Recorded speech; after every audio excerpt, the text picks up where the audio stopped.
গাউসিয়া মুঈনিয়া বহুমুখী কামিল মাদ্রাসার সুযোগ্য প্রিন্সিপাল মহোদয়,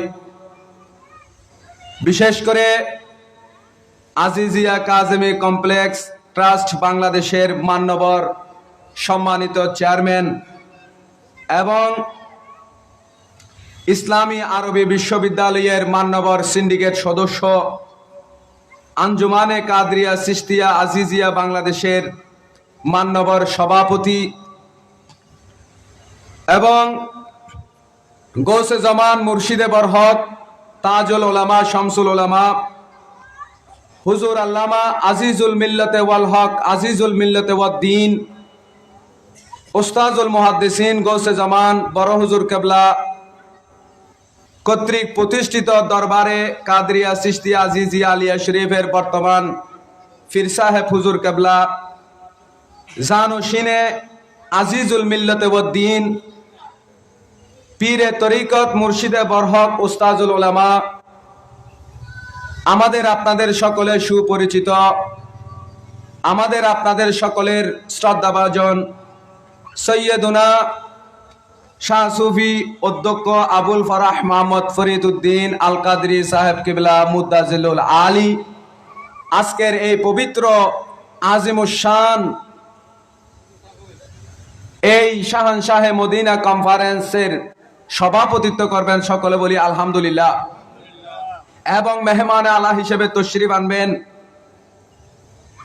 বাংলাদেশের প্রথম সারির ওলামা ইকরামের মধ্যে অন্যতম, আন্তর্জাতিক খ্যাতি সম্পন্ন মুফাসসিরে কুরআন, আমাদের আপনাদের সকলে সুপরিচিত মুজাহিদে মিল্লত রৌনক আহলে সুন্নাত উস্তাজুল উলামা হুজুর আল্লামা গাজী মোহাম্মদ শফিউল আলম নিজামী সাহেব হুজুর কিবলা মুদ্দাজিলুল আলী এই কনফারেন্সে তশরিফ আনবেন। সকলে বলি আলহামদুলিল্লাহ। এবং আরো তশরিফ আনবেন বিশিষ্ট ইসলামিক চিন্তাবিদ, বিশিষ্ট আলেমে দ্বীন হযরতুল আল্লামা হাফেজ মোহাম্মদ মুখলেসুর রহমান বাঙ্গালী সুদূর কুষ্টিয়া থেকে আগমন করবেন। সকলে বলি আলহামদুলিল্লাহ। এবং আরো তশরিফ আনবেন বাংলাদেশের অলিতে গলিতে যিনি মাযহাব মিল্লাতের দাওয়াত নিয়ে আমাদের মাঝে তশরিফ এনেছেন এবং আজকের মাহফিলেও আসবেন, মুজাহিদে আহলে সুন্নাত উরকিশ্বর মোহাম্মদিয়া গৌসিয়া সুন্নিয়া ফাজিল মাদ্রাসার সম্মানিত অধ্যক্ষ মহোদয় ওয়াইজে শিরে বয়ান হযরতুল আল্লামা জনাব মৌলানা হাসান রেজা আল কাদরি সাহেব কিবলা মুদ্দাজিলুল আলী এবং আরো অপর উদ্বোধক হিসেবে তশরিফ এনেছেন আলহাজ মোহাম্মদ হাশেম সৌদাগর, বিশিষ্ট সমাজসেবক ও দানবীর, এবং প্রধান অতিথি হিসেবে মেহমান হিসেবে তশরিফ আনবেন জনাব মোহাম্মদ গিয়াসউদ্দিন, সদস্য সচিব হাটহাজারী উপজেলা বিএনপি, এবং বিশেষ অতিথি হিসেবে তশরিফ আনবেন জনাব মোহাম্মদ ইসমাইল হোসেন, বিশিষ্ট শিক্ষানুরাগী সিফাতুল জামিয়া গৌসিয়া মুঈনিয়া বহুমুখী কামিল মাদ্রাসা এবং অত্র প্রতিষ্ঠানের সহ অন্যান্য প্রতিষ্ঠানের যিনি সাবেক সভাপতি গভর্নিং বডি ঈদগাহ বহুমুখী উচ্চ বিদ্যালয় সহ অসংখ্য প্রতিষ্ঠানের সাথে যিনি সংশ্লিষ্ট আছেন উনি তশরিফ আনবেন। এবং আরো তশরিফ আনবেন জনাব মোহাম্মদ কাইয়ুম, বিশিষ্ট রাজনীতিবিদ ও সমাজসেবক, সাবেক সদস্য ৩ নং ওয়ার্ড মেখলি ইউনিয়ন পরিষদ, এবং অপর অসংখ্য ওলামা ইকরাম তশরিফ আনবেন, অসংখ্য মেহমানবৃন্দ তশরিফ আনবেন। বিশেষ করে আমার পূর্বে যিনি নুরানি ইরফানি সংক্ষিপ্ত স্বরে মুখতসরভাবে কোরআন সুন্নাহর আলোকে সাবলীল ভাষায় অত্যন্ত গুরুত্বপূর্ণ চমৎকার আলোচনা করেছেন, আমার অত্যন্ত প্রাণপ্রিয় এবং আমার অত্যন্ত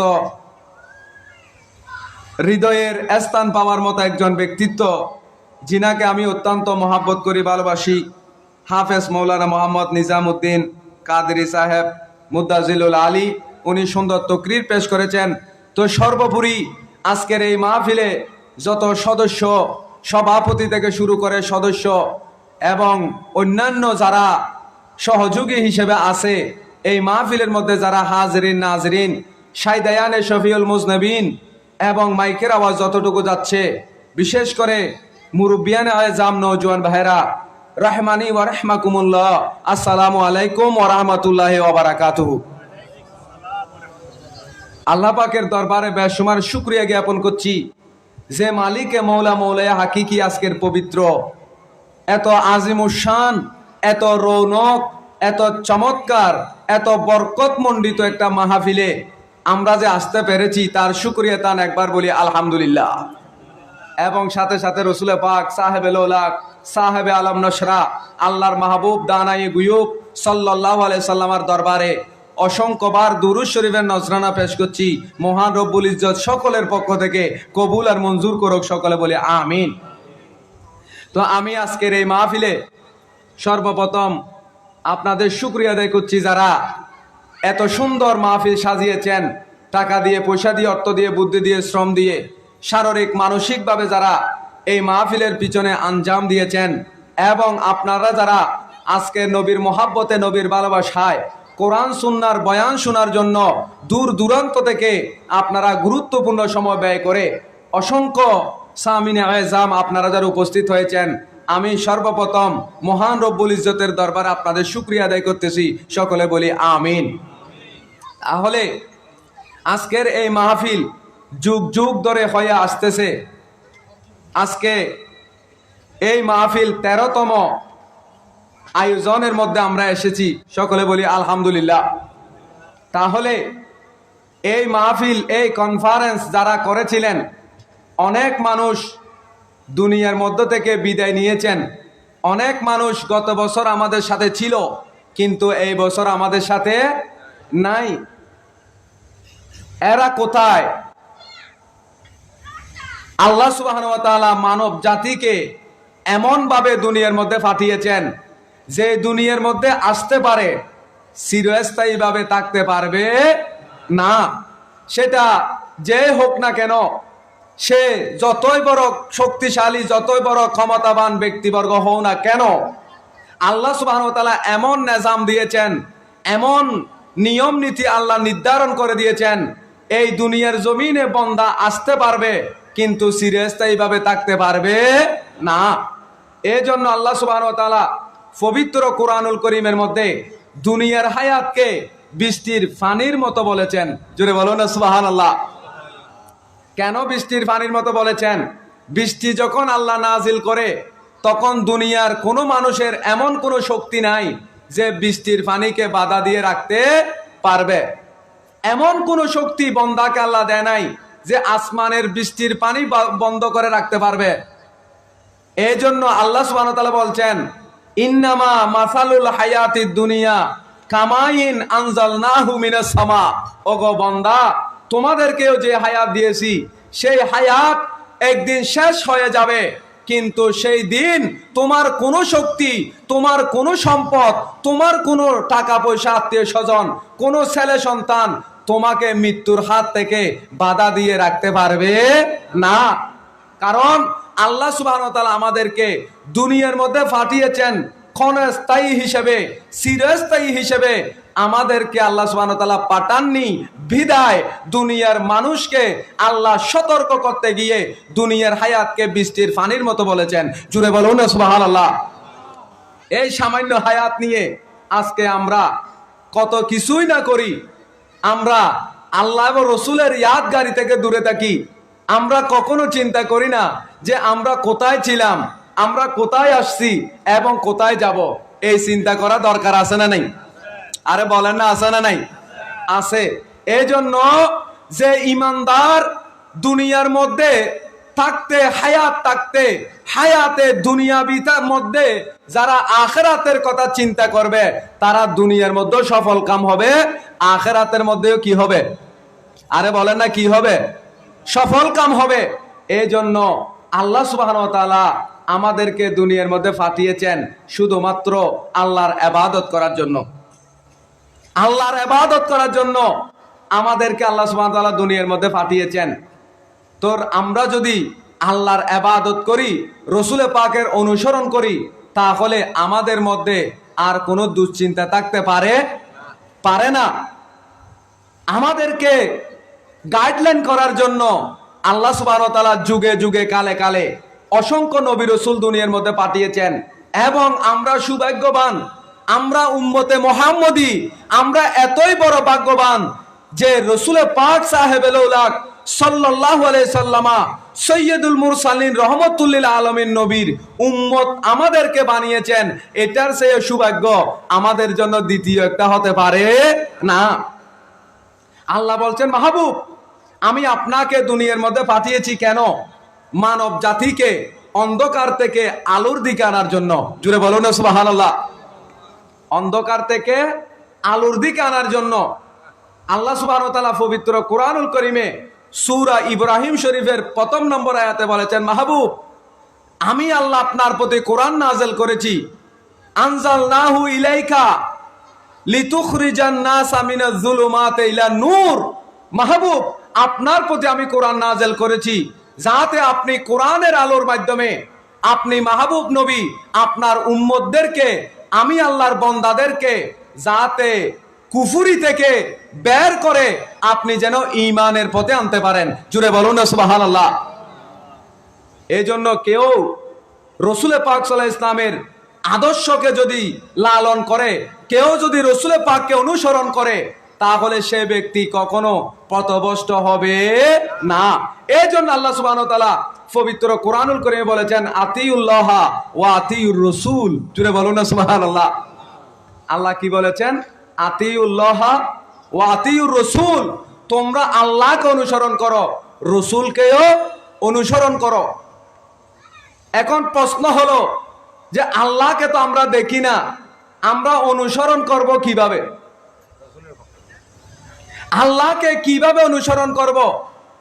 এটা যদি আল্লাহর কাছে আমরা প্রশ্ন করি, আই আল্লাহ আপনাকে তো আমরা দেখি না, আপনি তো নামাজ পড়েন না, রোজা রাখেন না, হজ করেন না, তো আপনাকে অনুসরণ কিভাবে করব? তখন আল্লাহ বলবে, ওগো দুনিয়ার মানুষ তোমরা শুনো, তোমরা যদি দুনিয়ার মধ্যে আমি রাসূল, আমি আল্লাহর পক্ষ থেকে প্রেরিত রহমাতুল লিল আলামিন নবীকে যদি তোমরা অনুসরণ করো, তাহলে রাসূল পাকের অনুসরণের মাধ্যমে আমি আল্লাহর অনুসরণ হয়ে যাবে। জুড়ে বলুন না সুবহানাল্লাহ। তাহলে আমরা কতই সৌভাগ্য যে রাসূলকে অনুসরণ করলে আল্লাহর অনুসরণ হয়ে যায়, যে রাসূল পাকের কথাকে মান্য করলে আল্লাহর কথা মান্য হয়ে যায়, যে রাসূল পাককে মহব্বত করলে আল্লাহকে মহব্বত করা হয়ে যায়। সেই রহমাতুল লিল আলামিন নবীর উম্মত হিসেবে আল্লাহ আমাদেরকে দুনিয়ায় পাঠিয়েছেন। সেই রাসূল পাকের বদৌলতে আমরা সর্বশ্রেষ্ঠ উম্মত হয়েছি। জুড়ে বলুন না সুবহানাল্লাহ। তাহলে এটা শুকরিয়া আদায় করা দরকার আছে না নাই? ওমান নামাতে যে আছে না নাই? আছে। এই জন্য আমাকে একটা বিষয়বস্তু এই মাহফিল কর্তৃপক্ষ নির্ধারণ করে দিয়েছেন, যুব সমাজের চরিত্র গঠনে ও বর্তমান সমাজের শৃঙ্খলা আনয়নে সুন্নি মাহফিলের গুরুত্ব ও তাৎপর্য। জুড়ে বলুন আলহামদুলিল্লাহ। আমি সর্বপ্রথম এই মাহফিল পরিচালনা পর্ষদকে ধন্যবাদ জানাচ্ছি। এত মাহফিল আমরা করেছি, এত মাহফিল সেমিনারে আমরা গিয়েছি, এত সুন্দর বিষয় কোথাও দেয় নাই। আজকে এই শাহানশাহে মদিনা কনফারেন্সে যে সমস্ত ভাইরা এই বিষয়টা নির্ধারণ করে দিয়েছেন, সত্যি সত্যি আমার অত্যন্ত ভালো লাগতেছে, খুশি লাগতেছে যে আপনাদেরকে ধন্যবাদ না দিয়ে পারতেছি না, যে এত সুন্দর চমৎকার বিষয় আপনারা দিয়েছেন, যেটা আমাদের জন্য বর্তমান সমাজে সমস্ত মানব জাতির জন্য যেটা জানা একান্ত প্রয়োজন, অত্যন্ত গুরুত্বপূর্ণ, সেই রকম একটা বিষয় আপনারা আমাকে দিয়েছেন। ইনশাআল্লাহ এই বিষয়ের উপর আমরা আলোচনা করে আল্লাহ সুবহানাহু ওয়া তাআলা আমাদেরকে আমল করার তৌফিক দান করুক, সকলে বলি আমিন। তাহলে রাসূল পাক সাল্লাল্লাহু আলাইহি ইসলামের অনুসরণ করা দরকার আছে না নাই? আছে। বিদায় রাসূল পাক সাল্লাল্লাহু আলাইহি ইসলামকে আমরা কেন অনুসরণ করব? কারণ আল্লাহ আমাদের নবীকে দুনিয়ার মধ্যে পাঠিয়েছেন সাধারণ কোন মানুষ বানিয়ে নয়, এমনকি অন্যান্য নবীর মতো করেও নয়। আল্লাহ আমাদের নবীকে দুনিয়ার মধ্যে পাঠিয়েছেন সর্বশ্রেষ্ঠ নবী বানিয়ে। সুবহানাল্লাহ। শুধু তাই নয়, আল্লাহ নিজেই রসুলে পাকের প্রশংসার উপর বলেছেন, আই মাহবুব নবী, আপনাকে এমন ভাবে দুনিয়ার মধ্যে পাঠিয়েছি, ইন্নাকা লাআলা খুলুকিন আযীম। ওগো মাহবুব নবী, আপনি অবশ্যই উত্তম চরিত্রের উপর অধিষ্ঠিত আছেন। সুবহানাল্লাহ। রসুলে পাকের আখলাককে, রসুলে পাকের চরিত্রকে সর্ব উত্তম চরিত্র বলেছেন। জুড়ে বলুন না সুবহানাল্লাহ। সর্বোত্তম চরিত্র এটা কে বলেছেন? আল্লাহ বলেছেন। অথচ আমরা এখন অনেক নেতাদেরকে বলি অমুক ভাইয়ের চরিত্র ফুলের মতো পবিত্র। জুড়ে বলুন না নাউজুবিল্লাহ। যে ভাইয়ের চরিত্র ফুলের মতো পবিত্র বলে আমরা স্লোগান দিয়েছি, সেই ভাই যখন ক্ষমতা পায় তখন উনি ওই যে বন্যার টাকা চুরি করে। জুড়ে বলুন না নাউজুবিল্লাহ।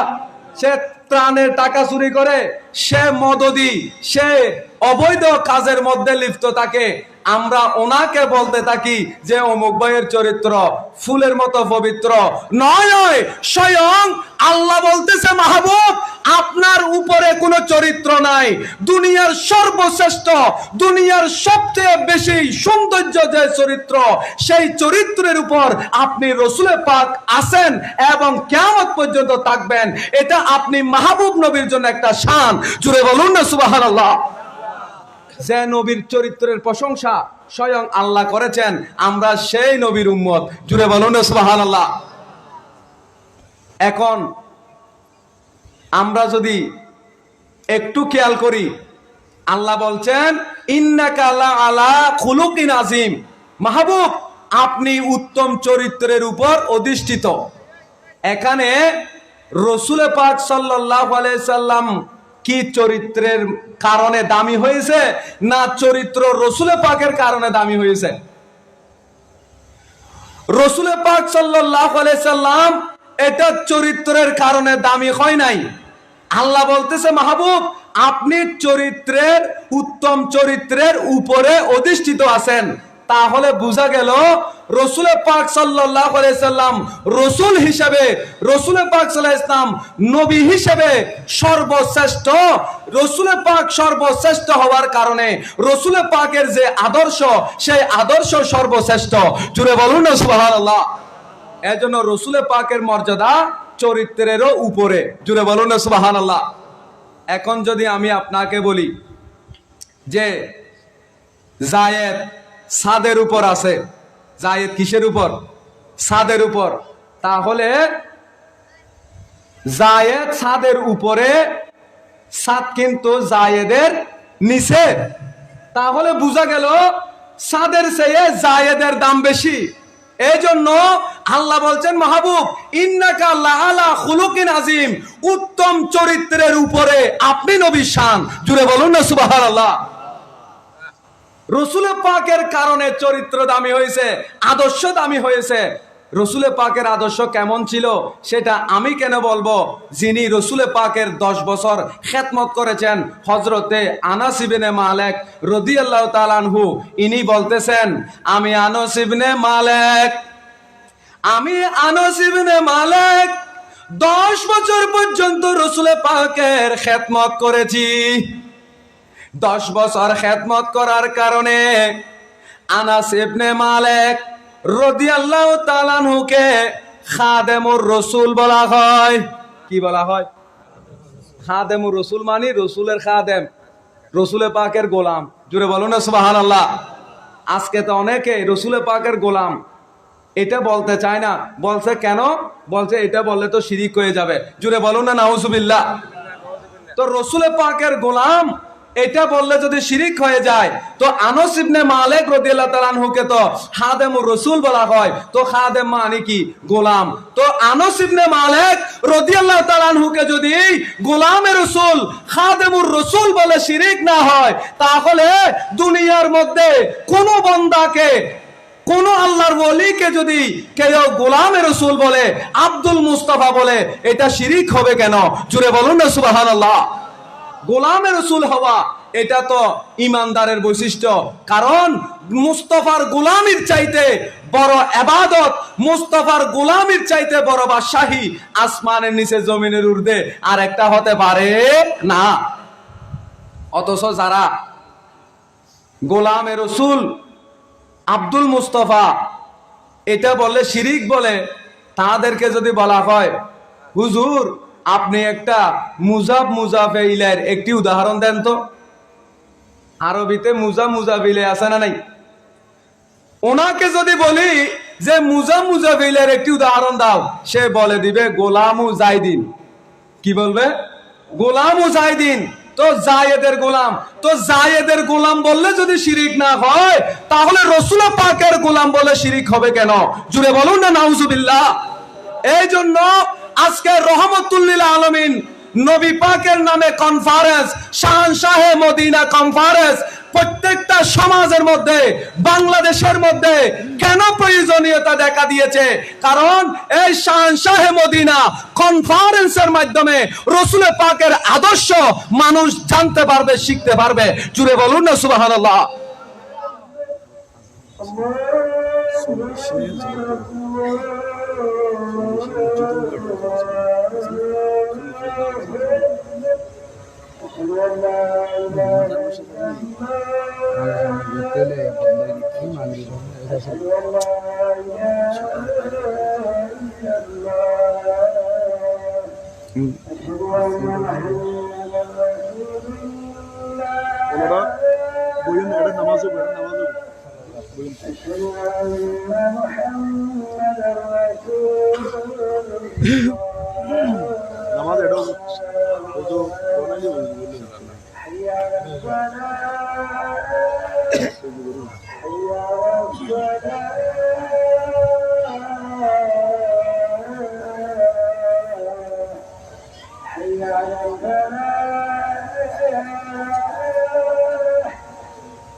سيدنا محمد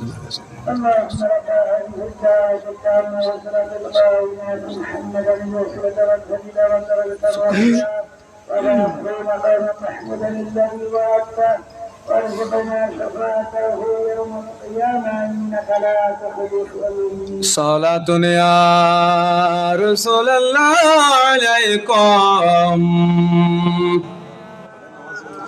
আরেকটু মহব্বতের আওয়াজে সালাতুন ইয়া রাসূলুল্লাহ আলাইকুম। তাহলে বলতে চেয়েছিলাম যে আজকে সুন্নি মাহফিলের গুরুত্ব বেড়ে গিয়েছে কেন? শাহনশাহে মদিনা কনফারেন্সের গুরুত্ব এত বেশি হয়েছে কেন? একটা মাত্র কারণে, কারণ আজকে রাসূল পাকের আদর্শ, রাসূল পাক সাহেবুল উলাক সাল্লাল্লাহু আলাইহি সাল্লামের আদর্শকে দুনিয়ার মানুষকে জানান দেওয়ার জন্য এই মাহফিলের, সুন্নি মাহফিলের কোনো বিকল্প নাই। বিদায় আজকে রহমতুল লিল আলামিন নবীর শানে আজকে যে কনফারেন্স হচ্ছে, এই কনফারেন্স এই সমাজকে পরিবর্তন করবে। সমাজ থেকে যত অবৈধ কার্যকলাপ আছে সেখান থেকে আমাদের যুব সমাজকে ফিরিয়ে আনার জন্য এই মাহফিলের গুরুত্ব অপরিসীম। জোরে বলুন না সুবহানাল্লাহ। তো বলতে চেয়েছিলাম রাসূল পাকের আদর্শ কেমন ছিল, সেটা হযরতে আনাস ইবনে মালিক রাদিয়াল্লাহু তাআলা বলতেছেন, আমি আনাস ইবনে মালিক 10 বছর পর্যন্ত রাসূল পাকের খেদমত করেছি। 10 বছর আমি রাসূল পাকের গোলামি করেছি। জীবনের মধ্যে কখনো রাসূল পাক আমার সাথে কর্কশ ভাষায় কথা বলে নাই। সুবহানাল্লাহ। 10 বছর রাসূল পাকের গোলামি করেছেন। রাসূল পাক কখনো রাগান্বিত হয়ে, দমক দিয়ে কখনো কথা বলে নাই। তাহলে রসুল পাক আমাদেরকে কোন মেসেজ দিয়েছেন, আমাদেরকে কোন আদর্শ শিক্ষা দিয়েছেন, আজকে আমরা মানুষের সাথে দুর্ব্যবহার করি। অথচ আল্লাহ সুবহানাহু ওয়া তাআলা পবিত্র কোরআনুল কারীমে বলেছেন, ওয়াকুলু লিন্নাসি হুসনা। ওগো দুনিয়ার মানুষ, তোমরা দুনিয়ার মধ্যে এক ভাই অপর ভাইয়ের সাথে, এক মুসলমান অপর মুসলমানের সাথে তোমরা সুন্দর ভাষায় কথা বলবে। সুবহানাল্লাহ। তোমরা কি করবে? একজন অপরজনের সাথে সুন্দর ভাষায় কথা বলবে। তোমরা মানুষের সাথে দুর্ব্যবহার করবে না। আল্লাহর হাবিব হাদিসে পাকের মধ্যে এরশাদে নূরানি করেছেন, ওগো বান্দা তোমরা শোনো, তোমাদেরকে আমি রাসূল কি শিক্ষা দিচ্ছি। আল্লাহর নবী বলেছেন, লা ইউশিরু ইলা আখিহি বিসসালাহ। তোমরা অপর ভাইকে তো আঘাত করা দূরের কথা, কোন একটা অস্ত্র নিয়ে, কোন একটা আঘাত করার মতো যন্ত্র নিয়ে অপর ভাইয়ের দিকে ইশারা করবে না। সুবহানাল্লাহ। আঘাত করা তো দূরের কথা, ক্ষতি করা তো দূরের কথা, আল্লাহর হাবিব বলেছেন তোমরা কোনো একটা অস্ত্র নিয়ে অপর ভাইয়ের দিকে ইশারা করবে না। জুড়ে বলুন না সুবহানাল্লাহ। এজন্য আজকে শাহনশাহে মদিনা কনফারেন্স এটা কেন গুরুত্ব বেড়ে গিয়েছে? কারণ এই কনফারেন্সের মাধ্যমে আমরা ওই কথা জানান দিতে চাই, রসুলে পাক ১৫০০ বছর পূর্বে আমাদেরকে যে আদর্শ দিয়ে গিয়েছেন, ওই আদর্শ আমাদের সমাজের মধ্যে ধারণ করার জন্য, মানুষকে জানান দেওয়ার জন্য শাহনশাহে মদিনা কনফারেন্সের প্রয়োজন হয়েছে। সুবহানাল্লাহ। এই কনফারেন্স কেন দরকার? কারণ আজকে রসুল পাকের আদর্শ শিখার জন্য আজকে এই মাহফিল হলো, সুন্নি মাহফিল হলো একটি ব্যবস্থা। এই মাহফিলের মাধ্যমে সমাজ থেকে অন্যায়, অবিচার, জুলুম, হিংসা, হাসদ দূরীভূত হবে। রহমতুল লিল আলামিনের সুন্দর চরিত্র, আখলাক মানুষ গ্রহণ করতে পারবে। এই জন্য এই মাহফিলের গুরুত্ব। জুড়ে বলুন না সুবহানাল্লাহ।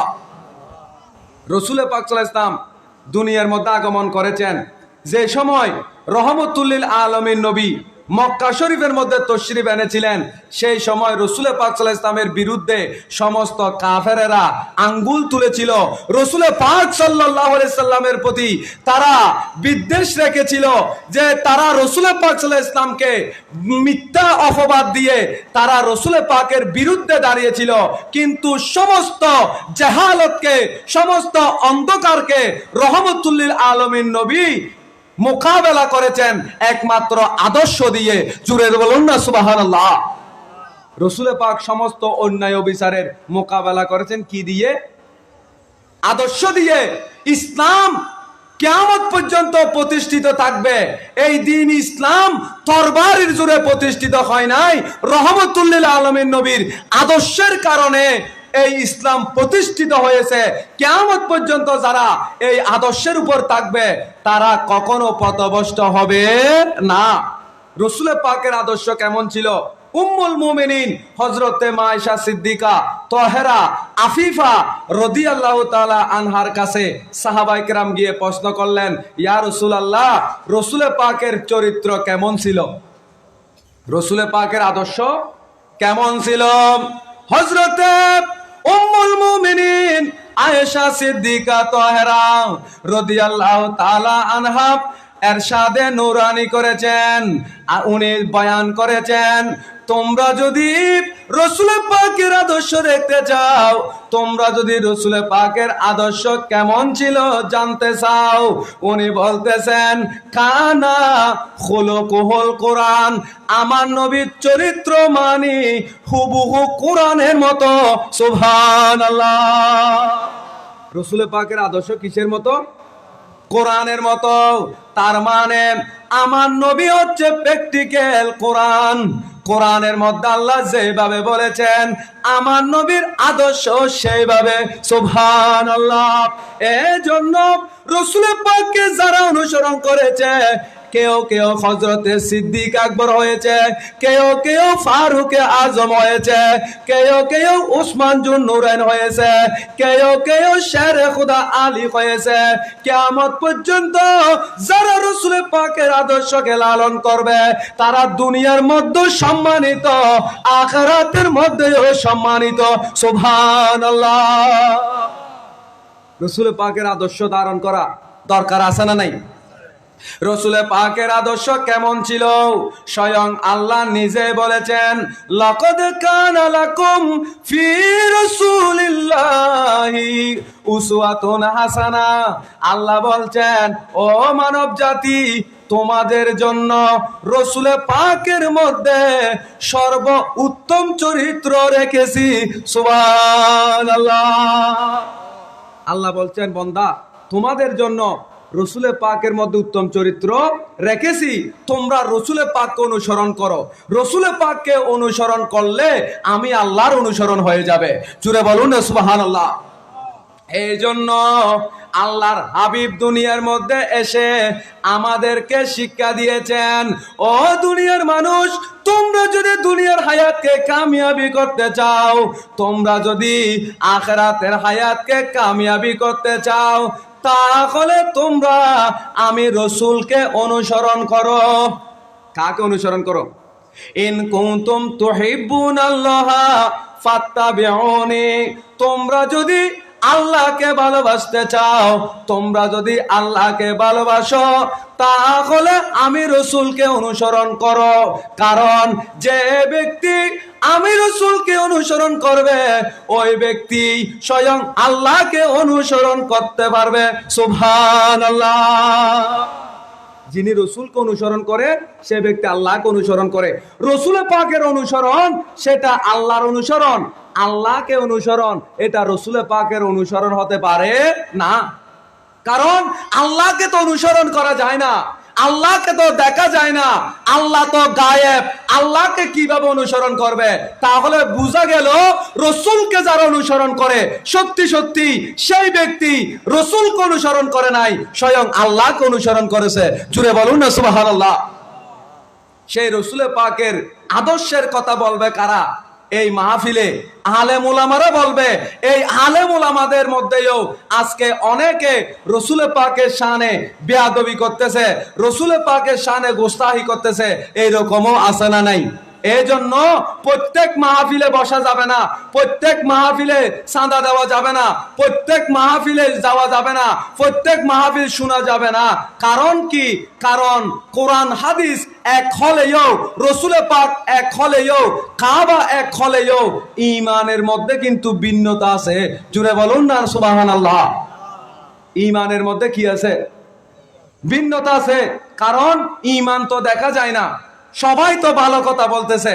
একটা কথা মনে রাখবেন, মসজিদের মধ্যে যদি কেউ জুতা চুরি করতে যায়, সেই ব্যক্তি, সে চোর, নামাজি বেশে মসজিদে যায়, ঠিক কি না? তাহলে চোর যেমনি ভাবে নামাজি নয়, নামাজি সাজে, ঠিক তেমনি ভাবে অনেক আছে ইমানদার নয়, ইমানদার সাজে। জুড়ে বলুন না নাউজুবিল্লাহ। আজকে অনেক মানুষ ইমানদার সেজে আরেকজনের ঈমানকে ডাকাতি করতেছে। জুড়ে বলুন না নাউজুবিল্লাহ। এটা এখন থেকে নয়, সেটা রাসূল পাকের যুগের মধ্যেও ছিল। রহমতুল লিল আলামিন নবীকে সবাই আলামিন উপাধি দিয়ে আলামিন হিসেবে তারা বিশ্বাস করেছিল, কিন্তু নবী হিসেবে তারা বিশ্বাস করে নাই। এত কিছু রাসূল পাক বলার পরেও, মুজিজা দেখানোর পরেও অনেক মুনাফিক রয়ে গেছে। কারণ তাদের কপালের মধ্যে হেদায়েত নাই। হেদায়েত পাওয়া সেটা আল্লাহর পক্ষ থেকে একটা ফয়সালা। ঈমানদার কখনো মুনাফিক হয় না, মুনাফিক কখনো ঈমানদার হবে না।